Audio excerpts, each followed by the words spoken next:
بار دیگر بلند صلوات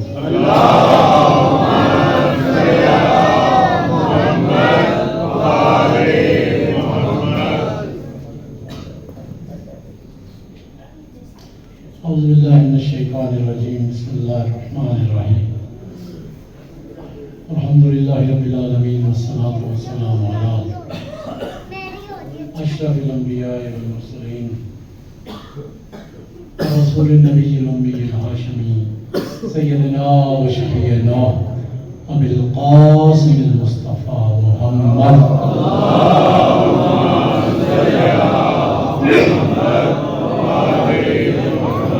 وعلى آل بيته الطيبين الطاهرين الهداة المهديين المعصومين المظلومين واللعنة الدائمة على أعدائه أجمعين المغارب الحق. قال الله تعالى عز اسمه في محكم كتابه ونطقم خطابه بسم الله الرحمن الرحيم إنما أنت منذر ولكل قوم هاد. صلاة پڑھنے کے ساتھ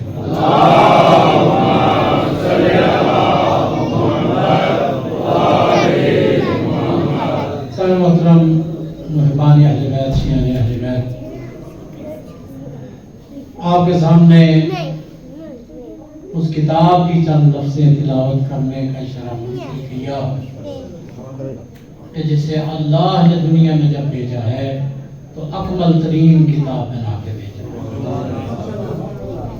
اس کتاب کی چند لفظیں تلاوت کرنے کا شرف حاصل کیا کہ جسے اللہ نے دنیا میں بھیجا ہے تو اشرف ترین کتاب بنا کے بھیجا. ایسی کتاب کہ جو لا ریب بھی ہے اور بے عیب بھی ہے، اور جس کی اہمیت کے لیے پیغمبر خدا نے ارشاد فرمایا تھا من وقر القرآن فقد وقر اللہ، کہ جو قرآن کی عزت اور توقیر کرتا ہے دراصل وہ اللہ کا احترام کرتا ہے. یہ پیغمبر نے ارشاد فرمایا اور خود اللہ ارشاد فرماتا ہے اِنَّا نَحْنُ نَزَّلْنَا الذِّكْرَ وَإِنَّا لَهُ لَحَافِظُونَ، کہ ہم نے اس ذکر کو، اس قرآن کو نازل کیا اور ہم ہی اس کی حفاظت کرنے والے ہیں. لیکن میرے بھائیو یہ سمجھے کہ آدھا جملہ ہے، پورا جملہ کہوں تو قرآن وہ کتاب ہے کہ جس کے لفظوں کی حفاظت اللہ جیسی ہستی کرتی ہوئی نظر آتی ہے، اور اس کے مفاہیم کی حفاظت 14 معصوم ہستیاں کرتی ہوئی. اور اسی لیے اللہ نے محتاج کیا ہے لوگوں کو کہ یہ نہ کہیں کہ قرآن کے ساتھ سب سے زیادہ رشتہ ہمارا ہے. اس نے قرآن کو کچھ حصوں میں محکم رکھا اور کچھ میں متشابہ رکھا تاکہ لوگ ان کی طرف رجوع کریں. اور کسی شاعر نے کیا خوب کہا تھا کہ محکم کہیں کہیں متشابہ تیرا کلام، یا رب یہ عجب راز قرآن میں بھر دیا. آج تک مفسروں کا الجھنا دلیل ہے، دنیا کو اہل بیت کا محتاج کر دیا. میرے بھائیو اسی قرآن سے بالکل مجھے اندازہ ہے کہ آپ کو پہلے ہی جمعے کے خطبے میں قبلہ صاحب کا خطبہ سننا پڑا، پھر اس کے بعد بھی ہو سکتا ہے کوئی تقریر کی ہو، پھر اس کے بعد مجھ سے پہلے محترم نے کلام پڑھا، اور اب پھر چوتھا بندہ آپ کو سننا پڑ رہا ہے. میں جلدی کے ساتھ کچھ اشارے کر کے آپ کی توجہ کو تمام کروں. آیت آپ کے سامنے سورہ رات کی آیت نمبر 7 میں نے تلاوت کی ہے. 2 چیزوں کا تذکرہ ہو رہا ہے. پہلا ارشاد ہوا انما انت منذر، اے میرا حبیب ہم نے تجھے ڈرانے والا بنا کے بھیجا ہے. اور دوسری جگہ قرآن میں ارشاد ہوا انا ارسلناک شاہدا ومبشرا ونذیرا، اے میرا رسول میں نے تجھے شاہد بنا کے بھیجا، میں نے خوشخبری دینے والا بنا کے بھیجا، میں نے تجھے ڈرانے والا بنا کے بھیجا. اور جب بھی میں آیت کی تلاوت کرتا ہوں تو میں کہا کرتا ہوں کہ دنیا والوں یاد رکھو خدا کہہ رہا ہے اے میرا حبیب میں نے تجھے شاہد بنا کے بھیجا، میں نے خوشخبری دینے والا بنا کے بھیجا، میں نے تجھے ڈرانے والا بنا کے بھیجا ہے. اب امت پہ لازم یہ ہے کہ ڈرے ہر اس شے سے جس سے مصطفیٰ ڈراتا ہوا نظر آئے اور مانے ہر اس ذات کو جسے مصطفیٰ منواتا ہوا نظر آئے۔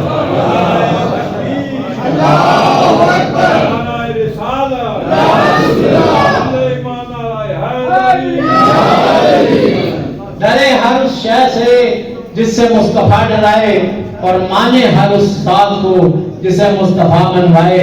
اور اس لیے میں کہا کرتا ہوں کہ اگر کسی کمرے میں کہہ دے کہ کاغذ قلم لاؤ تو یہ بھی ماننا ضروری ہے، اور روزے روشن میں کسی کا بازو بلند کر کے کہے من کنت مولا ہو فہذا علی، تو اسے بھی ماننا ضروری ہے۔ پہلا تذکرہ جس ذات کا ہوا کہ اے میرا حبیب میں نے تجھے منذر بنا کے بھیجا ہے، ڈرانے والا بنا کے بھیجا ہے، مگر آیت یہاں پہ مکمل نہیں ہوئی۔ ساتھ ارشاد ہوا وَلِكُلِّ قَوْمٍ ہَادٍ، اور ہم نے ہر قوم کے لیے کوئی نہ کوئی ہادی بھیجا ہے۔ اب ہماری تمام تفاسیر کو اٹھا لیں اور ہمارے بھائیوں کو تفاسیر کو اٹھائیں تو وہاں بھی بکثرت علماء نے لکھا۔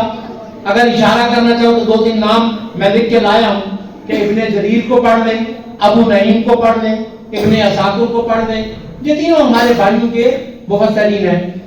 انہوں نے بھی لکھا اور ہمارے تمام مفسرین نے لکھا کہ جب یہ آیت نازل ہوئی نا کہ اے میرا حبیب میں نے تجھے منذر بنا کے بھیجا ہے، ڈرانے والا بنا کے بھیجا ہے، اور ہر قوم کے لیے کوئی نہ کوئی ہادی ہے، جب یہ آیت اتری صحابہ کا مجمع تھا، پیغمبر تشریف فرما تھے، ادھر جبریل آیت لے کر آیا، پیغمبر نے آیت کی تلاوت کی اور پھر وضاحت کرتے ہوئے ارشاد فرمایا، سینے پہ ہاتھ رکھا اور فرمایا دنیا والوں یاد رکھو کہ اس قوم کے ڈرانے والے کو مصطفیٰ کہتے ہیں اور اس قوم کے ہادی کو مرتضیٰ کہتے ہیں۔ ڈرانے والے کو مصطفیٰ کہتے ہیں اور ہادی کو مرتضیٰ کہتے ہیں۔ اچھا یہ تو پیغمبر نے اس وقت اس قوم کے حوالے سے کہہ دیا۔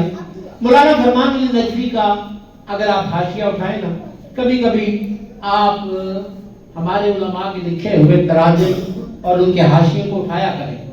مولانا فرمان نے بڑی اچھی بات لکھی، انہوں نے فرمایا پیغمبر نے وضاحت فرمائی ہے کہ ڈرانے والے کو مصطفیٰ کہتے ہیں اور ہادی کو، اس قوم کے ہادی کو مرتضیٰ کہتے ہیں، لیکن فرماتے ہیں کہ آیت میں یہ تو نہیں ہے نا کہ علی جو ہے وہ قوم کا ہادی بن کے آیا، بلکہ کہا گیا ہے کہ ہر قوم کے لیے کوئی نہ کوئی ہادی ہے۔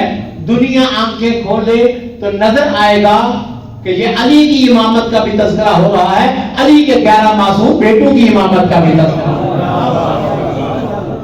اس وقت اس قوم کے ہادی کو علی کہتے ہیں، اور بعد میں جو جو قوم آتی جائے گی اللہ نے ہر کسی کا کوئی نہ کوئی ہادی رکھا ہے۔ امام جعفر صادق علیہ السلام،